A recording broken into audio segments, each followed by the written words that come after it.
BJP का लोकसभा के चुनाव में सबसे ज्यादा नुकसान हुआ है उत्तर प्रदेश में। और अब हम आपको यह बताएंगे कि क्या उत्तर प्रदेश की बीजेपी इकाई में भी सब कुछ ठीक नहीं है और क्या मुख्यमंत्री योगी आदित्यनाथ को लेकर अरविंद केजरीवाल की भविष्यवाणी आने वाले कुछ समय में सही साबित हो सकती है। अरविंद केजरीवाल ने भविष्यवाणी की थी कि बीजेपी बहुत जल्द लोकसभा का चुनाव नतीजा आने के बाद योगी आदित्यनाथ को हटा देगी। लोकसभा चुनावों के बाद पहली बार 14 जुलाई को उत्तर प्रदेश में बीजेपी की प्रदेश कार्य समिति की बैठक हुई और इस बैठक में बीजेपी के अध्यक्ष जेपी नड्डा स्वयं शामिल थे। प्रदेश बीजेपी के तमाम बड़े पदाधिकारी, मुख्यमंत्री योगी आदित्यनाथ और उप मुख्यमंत्री केशव प्रसाद मौर्य और दूसरे उप मुख्यमंत्री ब्रजेश पाठक भी इस बैठक में शामिल थे। और यह पहली समीक्षा बैठक थी जिसमें इस बात की समीक्षा होनी थी कि बीजेपी लोकसभा चुनाव में उत्तर प्रदेश में क्यों हारी।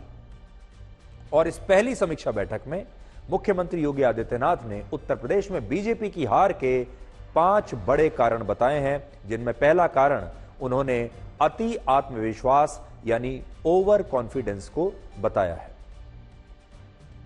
दूसरा कारण उन्होंने बताया कि जिस तरह विरोधी दलों ने हिंदुओं को अलग अलग जातियों में बांट दिया, उससे भी बीजेपी को नुकसान हुआ है। तीसरी बात उन्होंने कही कि भीतरघात के कारण बीजेपी चुनाव में कमजोर हुई है। यह बहुत बड़ा आरोप है। 2 आरोप बहुत बड़े हैं। एक, भीतरघात का मतलब आप समझ लीजिए, उसका मतलब यह है कि पार्टी के लोग आपस में ही पार्टी का नुकसान कर रहे थे।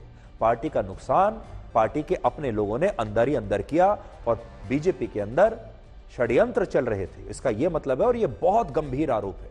पहला आरोप जो उन्होंने लगाया वो भी गंभीर आरोप है कि बीजेपी के नेताओं और कार्यकर्ताओं को ओवर कॉन्फिडेंस था, जरूरत से ज्यादा भरोसा हो गया था कि हम तो जीत ही रहे हैं, हमारी तो 400 सीटें आ ही जाएंगी। चौथा कारण उन्होंने बताया, विपक्षी दलों ने बीजेपी को संविधान विरोधी बताकर जो अफवाह फैलाई, उससे पार्टी को बड़ा नुकसान हुआ है और वो अफवाह लगातार सोशल मीडिया पर फैल गई। योगी आदित्यनाथ ने बीजेपी की हार के लिए सोशल मीडिया को भी एक बहुत बड़ा कारण बताया है। और वह अति आत्मविश्वास कहीं ना कहीं हम लोगों को जहां चोट पहुंचाने में, उस विश्वास पर खरा उतरने में, उन अपेक्षाओं पर खरा उतरने में, जहां कहीं ना कहीं उस विश्वास पर कहीं ना कहीं चोट पहुंची, वहीं साथ ही साथ जिस विपक्ष ने चुनाव के पहले हिम्मत हार करके बैठ गया था, वो आज फिर से उछल कूद करने का कार्य कर रहा है।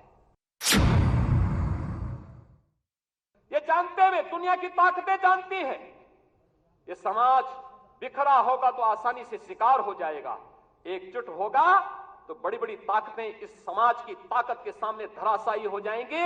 आप इस ताकत को जाति के नाम पर विभाजित करके शक्ति को छिन्न भिन्न करने का जो पाप अभी चुनाव के दौरान हुआ है, हमें उससे सतर्क और सावधान होना होगा। भारतीय जनता पार्टी संविधान को सर्वोच्च सम्मान देने वाली पार्टी, अनुसूचित जाति, जनजाति और पिछड़ी जाति के अधिकारों को संरक्षित करने वाली पार्टी, लेकिन अफवाह और भ्रम की स्थिति पैदा करके जिस प्रकार से माहौल खराब करने का प्रयास किया गया। सोशल मीडिया प्लेटफॉर्म, आखिर आपके पास, सबके पास स्मार्टफोन है। सब लोग स्मार्टफोन पर अपने अपने ग्रुप के साथ काम भी करते हैं, एक दूसरे को मैसेज भी भेजते हैं, लेकिन क्या कारण था कि जो षड्यंत्र हो रहे थे, जिस षड्यंत्र की आशंका दिखाई दे रही थी, उस षड्यंत्र को करने में वे विदेशी ताकतें और विरोधी सभी सफल हो गए। क्या कारण था? हम लोगों को इसके बारे में जागरूक होना पड़ेगा। योगी आदित्यनाथ ने ये सारी बातें लगभग सही ही कही हैं और जो सोशल मीडिया की उन्होंने बात कही है उसमें सच्चाई ये है कि 2014 में जब बीजेपी चुनाव जीतकर आई, लोकसभा का चुनाव, उस समय बीजेपी ने सोशल मीडिया का बहुत जबरदस्त तरीके से प्रयोग किया। सोशल मीडिया तब नया था और बीजेपी ये समझ गई थी कि चुनाव में सोशल मीडिया का प्रयोग कैसे करना है और बीजेपी को बहुत फायदा हुआ। और सोशल मीडिया का ये जो गेम था, ये बीजेपी ने सबसे पहले इसको समझ भी लिया था और साध भी लिया था। इसलिए बाकी के विपक्षी दल, कांग्रेस जैसी पार्टियां इस गेम को समझ नहीं पाई और वो सोशल मीडिया के इस युद्ध में काफी पीछे रह गई, इस रेस में पीछे रह गई। लेकिन इस बार कांग्रेस पार्टी ने सोशल मीडिया के इस गेम को न सिर्फ समझ लिया बल्कि उसे बहुत अच्छी तरीके से साध भी दिया। और इन चुनाव में खास तौर पर जब चुनाव प्रचार चल रहा था तो कांग्रेस की जो सोशल मीडिया की टीम है, जो आईटी सेल है, उसने बहुत जबरदस्त काम किया और उस काम में यह भी शामिल था कि अफवाहें फैलाई जाएं। और एक बार अगर यह अफवाह सोशल मीडिया पर फैल गई कि बीजेपी 400 सीटें अगर जीत गई तो वो संविधान को बदल देगी, उसके बाद यह अफवाह आग की तरह फैली और विरोधी दलों के जो आईटी सेल थे, सोशल मीडिया के लोग थे, उन्होंने भी इस अफवाह को लगातार फैलाया और देश की जनता ने शायद इस पर यकीन कर लिया, जिससे बीजेपी का बड़ा नुकसान हुआ। इसलिए जिस सोशल मीडिया को बीजेपी 2014 में लेकर आई थी चुनाव के मैदान में, आज उसी सोशल मीडिया की वजह से बीजेपी को नुकसान उठाना पड़ रहा है। इसलिए बीजेपी को आईटी सेल अपना और बाकी की जो सोशल मीडिया स्ट्रैटेजी है उसे और ज्यादा दुरुस्त करने की जरूरत है और उन्हें कांग्रेस से बराबरी नहीं, एक कदम आगे चलने की आवश्यकता है। क्योंकि अब जो चुनाव लड़े जा रहे हैं सोशल मीडिया पर लड़े जा रहे हैं। सारा नैरेटिव, पूरी कहानी, सारा चुनाव प्रचार सब सोशल मीडिया के जरिए हो रहा है। अब आप देखिए, योगी आदित्यनाथ ने तो अपना एनालिसिस ब्लैक एंड व्हाइट में दे दिया। वो कहते हैं कि भीतर घात हुआ है जिससे पार्टी का बड़ा नुकसान हुआ।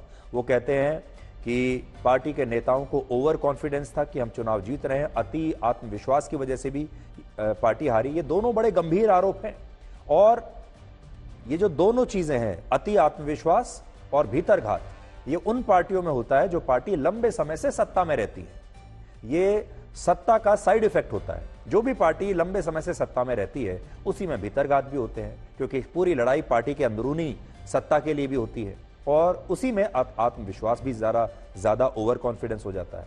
और बीजेपी क्योंकि अब 10 साल से सत्ता में है, इसलिए उसमें भी वही समस्या आने लगी हैं जो पहले कांग्रेस में आती थी। पहले बीजेपी एक बहुत अनुशासित पार्टी मानी जाती थी। बीजेपी जैसी पार्टी में जो है भीतरघात हो ही नहीं सकता और अति आत्मविश्वास भी नहीं हो सकता, लेकिन ये सत्ता के साइड इफेक्ट्स हैं। पर अब आप ये देखिए कि मुख्यमंत्री योगी आदित्यनाथ की ही सरकार में, उन्हीं की सरकार में उप मुख्यमंत्री केशव प्रसाद मौर्य उनसे सहमत नहीं है और केशव प्रसाद मौर्य का कहना है कि सरकार संगठन और पार्टी से बड़ी नहीं हो सकती, संगठन बड़ा होता है सरकार से। और उत्तर प्रदेश में बीजेपी के कार्यकर्ताओं को सम्मान नहीं मिल रहा था और इस वजह से बीजेपी को लोकसभा चुनाव में हार का सामना करना पड़ा। तो यह भी एक बहुत बड़ा पॉइंट है कि बीजेपी के कार्यकर्ता जो हैं वो उत्तर प्रदेश में नाराज थे, क्योंकि उन्हें सम्मान नहीं मिल रहा था, उनके काम नहीं हो रहे थे और उन्हें लगता ही नहीं था कि हमारी पार्टी की सरकार इस समय उत्तर प्रदेश को चला रही है। मैं सदा कहता था और आज इस प्रदेश कार्य समिति में मैं संगठन के वरिष्ठता हमारे देश के और प्रदेश के नेतृत्व के सामने कह रहा हूं, संगठन सरकार से बड़ा है।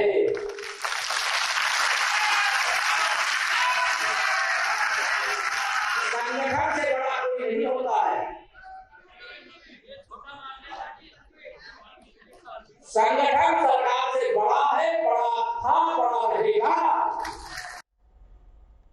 तो सरकार अगर संगठन को काटने लगेगी तो संगठन भी फिर सरकार को काटने लगेगा और इससे नुकसान दोनों का होगा, सरकार का भी नुकसान और संगठन का भी नुकसान। मुख्यमंत्री योगी आदित्यनाथ और उप मुख्यमंत्री केशव प्रसाद मौर्य के बयानों में विरोधाभास है। मुख्यमंत्री जो इशारा कर रहे हैं वो इस तरफ कर रहे हैं और उप मुख्यमंत्री जो इशारा कर रहे हैं वो इस तरफ कर रहे हैं। जहां मुख्यमंत्री योगी आदित्यनाथ के बयान से ऐसा लगता है कि वो इस हार के लिए अति आत्मविश्वास को बड़ा कारण बताकर इसके लिए शायद इनडायरेक्टली दिल्ली को जिम्मेदार बता रहे हैं। दिल्ली से आने वाले नेताओं या दिल्ली में जो रणनीति बनती है उसे जिम्मेदार बता रहे हैं, दिल्ली की तरफ उंगली उठा रहे हैं। वहीं केशव प्रसाद मौर्य के बयान से ऐसा लगता है कि वो इस हार के लिए मुख्यमंत्री योगी आदित्यनाथ को जिम्मेदार बताना चाहते हैं।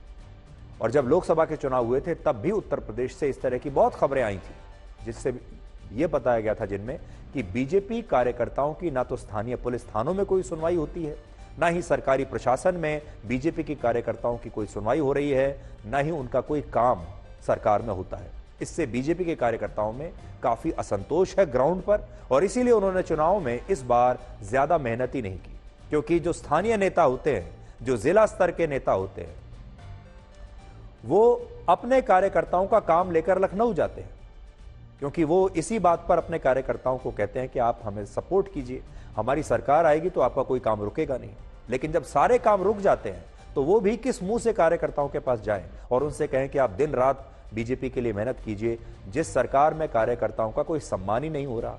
और उप मुख्यमंत्री केशव प्रसाद मौर्य भी अब इसी तरफ इशारा कर रहे हैं और उन्हें दिल्ली का काफी करीबी माना जाता है।